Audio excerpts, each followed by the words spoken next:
Ariful Islam no doubt best ব্যাটিংটাই করেছেন। Situation অনুযায়ী 2 ইনিংসেই তিনি যেভাবে রিয়েক্ট করেছেন অবিশ্বাস্য। ম্যান অফ দ্য ম্যাচ হয়েছেন, যোগ্য দাবিদার হিসেবেই ম্যান অফ দ্য ম্যাচ হয়েছেন। যদিও ওই একই মাঠে আবহাওয়াদের রনি সেঞ্চুরি করেছেন, সৈকত আলী 175 রানের একটা ইনিংস খেলেছেন, রাকিবুল 9টা উইকেট নিয়েছিলেন একই ইনিংসে। তারপরও আরিফুল ইসলামকে যখন ম্যান অফ দ্য ম্যাচ ঘোষণা করা হয়েছে, তার মানে এতটুকুতেই বুঝে নেওয়া যায় তার পারফরমেন্সের ইম্প্যাক্ট কতটা ছিল। এটাও বলা যায় যে ময়মনসিংহ বিভাগ আসলে ম্যাচটা যে ড্র করে শেষ করতে পেরেছে এটাও অনেকটা আরিফুলের কারণেই। সো যাই হোক, আরিফুল অনেক ভালো করেছে এবং আজকের দিনে আরিফুলের প্রশংসা করাটা খুবই মানায় এবং তার প্রশংসা সবাই করবে, এটাই স্বাভাবিক। কিন্তু তার খেলা দেখে আমার 2টা জায়গায় খুবই মন খারাপ হয়েছে এবং আমার কাছে মনে হয়েছে এই 2টা জায়গা এমন না হলেও হতে পারত। আরিফুলের মতো প্লেয়ার যাকে নিয়ে ভবিষ্যতে অনেক বড় চিন্তা করা হয়, যিনি অনেক ভালো একটা আগমনী বার্তা দিয়ে বাংলাদেশ ক্রিকেটে এসেছেন, প্রিমিয়ার লিগে ভালো খেলেছেন, যখন যেখানে ছিলেন তখন সেখানেই পারফর্ম করার চেষ্টা করেছেন, যাকে নিয়ে বড় স্বপ্ন দেখা হয়, এমন কারো কাছে আসলে এই ধরনের মিস্টেক এরকম একটা সময় এসে আমি এক্সপেক্ট করিনি। অনেকের কাছে তিনি এখনও ইয়াং, তো অনেকেই করতে পারে, কিন্তু আমি আরিফুলকে যে লেভেলের ডেডিকেশনের সাথে খেলতে দেখি, যেই লেভেলে পরিশ্রম করতে দেখি, যেই লেভেলে চেষ্টা করতে দেখি ভালো করার জন্য, আমি এতটুকু জানি যে এই 2টার ব্যাপার আমার ভালো লাগেনি, তারও ভালো লাগার কথা না। আর 2টা ব্যাপারই আউট হওয়ার ডেলিভারিটা। যে ইনিংসটাতে তিনি সেঞ্চুরি করলেন, খুবই ভালো ইনিংস খেলেছেন, মানে দারুণ ব্যাটিং করেছেন। তার ব্যাটিং নিয়ে আসলে কারোর কখনো প্রশ্ন ছিলও না। তিনি যেদিন রান করেন তার ব্যাটিং দেখার মতো, মানে তার ব্যাটিং দেখার চাইতে সুন্দর আসলে আর কিছু হয় না তিনি যেভাবে রান করেন। কিন্তু সেঞ্চুরিটা করার পর তিনি আউট হলেন কীভাবে? রিভার্স সুইপ করতে গিয়ে। তিনি চাইলেই তার ইনিংসটাকে 200 রান অবধি নিয়ে যেতে পারতেন, তার চাইতে অনেক বেশি দূরেও যেতে পারতেন। তার কোনো প্রয়োজন ছিল না, এটা আমার কাছে মনে হয় রিভার্স সুইপ করার কোনো প্রয়োজন ছিল না। তো আমি মানে তিনি যখন রিভার্স সুইপটা করেছিলেন, আমার তখনই মনে হয়েছিল আমি যেদিন আরিফুল ইন্টারভিউ করব আমি তাকে এই প্রশ্নটা করব, তিনি রিভার্স সুইপ করাটাকে ঠিক মনে করেন কিনা ম্যাচ শেষে। তো এই প্রশ্ন তো আমি করব এটা ভেবেই রেখেছিলাম। দ্বিতীয় ইনিংসে এত দারুণ একটা ইনিংস তিনি খেললেন, এত সুন্দর মতো তার টিমকে সেভ করলেন, এত সুন্দর ধৈর্যের পরিচয় দিলেন, কিন্তু আউট হলেন কীভাবে? জাস্ট সামান্য মনোযোগ বিচ্ছিন্ন হওয়ার কারণে। সো এরকমটা হওয়ার কথা ছিল না। আরিফুল অনায়াসে নট আউট থেকে দিনটা শেষ করে খেলাটা শেষ করতে পারতেন, কিন্তু তিনি এগেইন ভুল বল পিক করে ভুলভাবে আউট হয়েছেন।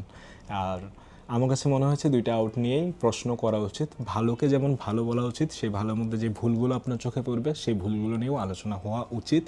আর যদি সুযোগ থাকে যেই মানুষটা ভুলটা করছে অথবা সেই পারফর্মারকে তার ভুলটা ধরিয়েও দেওয়া উচিত এবং ওই ভুল নিয়ে তার কাছে জানতেও চাওয়া উচিত। আমিও একই কাজই করেছি। আমি আরিফুলকে 2টা আউট নিয়েই প্রশ্ন করেছি, সাথে এটাও জানতে চেয়েছি এখন তার কাছে টেস্ট ক্রিকেটটা কেমন মনে হয়, কেননা গতবার ফার্স্ট ক্লাস ডেবিউ হয়েছে তার, 1 বছর পার হয়ে গেছে। এই সময় মাঝখানে সে এইচপিতে অনেক লম্বা প্র্যাকটিস করেছে, লাল বলেও অনেক প্র্যাকটিস করেছে, তো স্বাভাবিকভাবে তার চিন্তাভাবনা অনেক বদল এসেছে। তো সব কিছু মিলেই জানতে চেয়েছি, যা জেনেছি তাই জানাচ্ছি।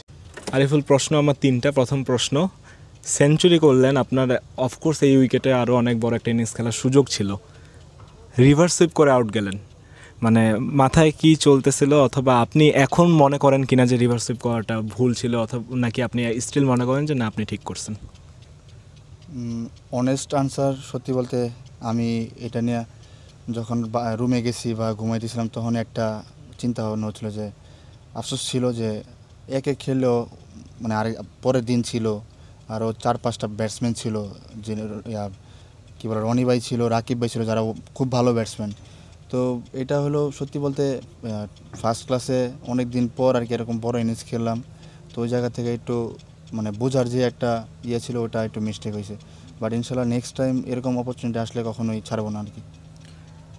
এই মাঠে যতজন ব্যাটিং করছে, মানে যদি সব দিক থেকে বিবেচনা করি, আপনার ব্যাটিং ছিল দেখার জন্য সবচেয়ে সুন্দর, কারণ আপনি পরিস্থিতি বিবেচনায় যেভাবে ব্যাটিং করছেন আজকেও, আপনার টিম ম্যাচ হারতেও পারতো, আপনি মাশাআল্লাহ ওই টিমে খুব ভালো মতো করছেন, সার্ভ করছেন, কিন্তু এগেইন যে বলে আউট হয়েছেন, মানে আপনার কাছে মনে হয় না যে টেস্ট ক্রিকেটে আপনার মনোযোগটা আরও লম্বা হওয়া উচিত? না, অবভিয়াসলি ভাই, আপনি দিন শেষে সবাই কাউন্ট করে কি বড় স্কোর। টেস্ট ক্রিকেটে সবাই 150-200 মারে এখন যেই মানে চলতেছে আর কি। তো ওইখান থেকে আফসোস প্রত্যেকটা ব্যাটসম্যান বলেন, প্রত্যেকটা বলার বলেন, এজ এ ক্রিকেটার আফসোস থাকেই, আপনি 100 মারার পরে আপনার আফসোস থাকবে, 200 মারার পরে আফসোস থাকবে যে নট আউট থাকতে পারতাম। সো ওই আফসোসটা অলওয়েজ কাজ করবে, বাট এটা নিয়ে আসলে বিষয়টা ওয়ারিড হওয়ার কিছু নেই। এখান থেকে লার্ন করার অপরচুনিটি আছে, সামনে অনেক ম্যাচ আছে, চেষ্টা করব যেভাবে যাইতেছে এই ফ্লোটা ধরে রাখার, বাকিটা আল্লাহ ভরসা। একদম লাস্ট প্রশ্ন, আপনার চোখে অথবা আপনার কাছে এই মুহূর্তে টেস্ট ক্রিকেটটা কি, লাল বলের ক্রিকেটটা কি, অথবা আপনি কিভাবে খেলতে চান? আমি সত্যি বলতে কীভাবে খেলতে চাই এই এটা মুহূর্তে আমার বলতে ভিতরে, আমি 2 ইনিংসের পর বুঝাইছি, যেহেতু 2 ইনিংসে 2টা মিস্টেকও ছিল, অনেক সিচুয়েশন পার করছেন। যেটা আমার কাছে আসলে মনে হয় যে আমি চাইলেও খুব অ্যাটাকিং খেলতে পারবো না, চাইলেও খুব ডিফেন্সিভ খেলতে পারবো না। টেস্ট ক্রিকেট বলেন, যেই ক্রিকেটই বলেন আপনি, প্রত্যেকটা টাইমে কিন্তু মোমেন্টাম চেঞ্জ হয়। আর্লি উইকেট পড়ে গেলে আপনি ওইখানে যে আপনার মন মতো একদম পুরো কনফিডেন্টলি ব্যাটিং করতে পারবেন না। আবার যখন খুব ভালো ধরেন পার্টনারশিপ হয়ে গেছে, তখন আপনি উইকেট গিফট করতে পারবেন না। সো ওভারঅল যদি আপনি চিন্তা করেন, আপনার যেটা টিম যেটা ডিমান্ড করবে ওই টাইমটাই আপনি ওইভাবেই ক্রিকেট খেলতে হবে। সো আমার এই মুহূর্তে যেটা বলেন, এই ইনিংসটা খেলার পরে আমার যেটা মাথায় আছে যে আমি আবারও সেম ওয়েতে আগাবো ইনশাল্লাহ। যখন যেটা ডিমান্ড করবে আমি ওইভাবেই খেলার চেষ্টা করবো, যেহেতু অনেক সময় আছে আমার হাতে ইনশাল্লাহ, বাকিটা আল্লাহ ভরসা। ইনশাআল্লাহ। গুড লাক আরিফুল, আসসালামু আলাইকুম।